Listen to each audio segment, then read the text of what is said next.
So a Pentecostal guy decided to convince me of continuationism, and that my approach of prayer and saying that if something is in God's will,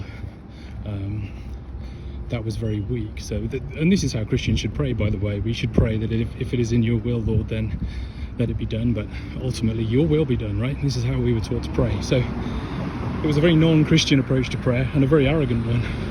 Nevertheless, he was absolutely convinced and stubborn about his belief that Christians are told to raise the dead and heal the sick.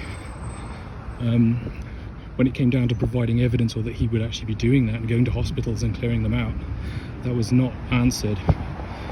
But one of the major issues here we have is the laying on the backs of others these responsibilities and refusal to do it yourself. And you see that a lot with the leadership in Pentecostal and charismatic churches, where basically it's like, you do these things, they're the experts, they can't do them and won't do them, but you're not quite ready maybe, and so on.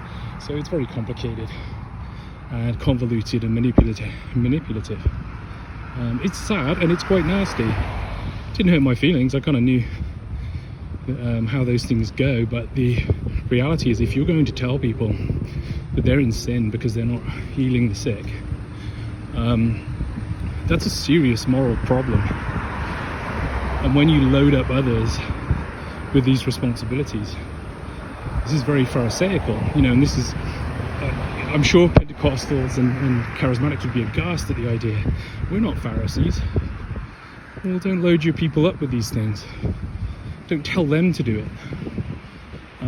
This guy can't tell me he has no authority over me, and it's not water off a duck's back, but you can sense the anger in the guy telling me that I'm wrong.